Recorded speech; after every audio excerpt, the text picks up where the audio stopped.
আসসালামু আলাইকুম, সবার কি অবস্থা? তো আশা করি সবাই ভালো আছেন। তো কালকে আমরা আমাদের একটা খামারের ভিডিও দিয়েছিলাম যে আমাদের খামারটা কি বাতাসে উড়ে যাবে কিনা আপনাদের কাছে জানতে চাইছিলাম। তো আপনারা অনেকে ইনবক্সে আইসা বলছেন যে ভাই খামারটা যাবে না, তবে কিছু কাজ করতে হবে। এই যে ফালা বলি আমরা, মূলত এই ফালাগুলার নিচে ঢালাই দিয়ে দিতে হবে। 1 ফুট, কে বলছে 1 ফুট, কে বলছে 1 হাত 2 হাত, এরকম ঢালাই দিয়ে দিলে আর কোনো রকম কোনো ক্ষতি হবে না। ওনারা নাকি এরকম ভাবে করছে কিছু ভাইয়েরা।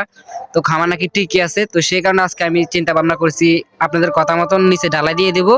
মানে সবগুলোর আর কি নিচে আমরা কয়েকটার নিচে ঢালাই দিছি, আর কয়েক সবগুলো দিয়ে দিলে মজবুত হবে। তো আজকে আমরা সাইডটার মাঝে ঢালাই দিছি। তো ঢালাইগুলো সম্পূর্ণ হয়েছে কিনা আপনাদেরকে একটু দেখাই, দেখেন। মূলত মূলত এই যে হচ্ছে আমাদের সেই ঢালাইগুলা আমরা প্রায় 1 ফুটের কাছাকাছি, 1 ফুট একটু বেশি হইতে পারে। তো 1 ফুটের মতো আমরা ঢালাই দিয়ে দিছি সবগুলা ফালার নিচে আর কি। তো এই একটা, আর একটা হচ্ছে এইটা। তো কেমন হয়েছে অবশ্যই কমেন্ট করে যায়েন। আমরা ঢালার মাঝামাঝি যেহেতু এখানে রড একটু দূরত্ব, সেখানে আমরা কিছু কাইম আর এমনি আমাদের ভাঙ্গা কিছু রড ছিল, ওগুলা ঢুকাই দিছি। আর এটা হচ্ছে আরেকটা, এটা হচ্ছে মাঝখানের যে বাঁশ, ওইটার মাঝে একটু মজবুত করে দিছি আমরা, একটু মোটা করে। তো মূলত 4টা ফিলার আমরা দিয়েছি। 4টা ফিলার কেমন হয়েছে অবশ্যই আপনারা একটু কমেন্ট করে যায়েন।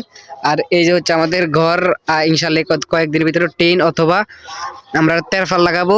তো তেরফালের চিন্তা ভাবনা বেশি করতেছে, আর টিনে অনেকে বলতেছে টিন লাগাও, টিন লাগালে অনেকটা ভালো হবে। তো আমাদের এত টাকা নাই, সেখানে আমরা তেরফাল দিয়ে শুরু করব, দেখা যাক কি হয়। তো এই আর কি, সবাই ভালো থাকেন, নিজের প্রতি খেয়াল রাখেন। আসসালামু আলাইকুম।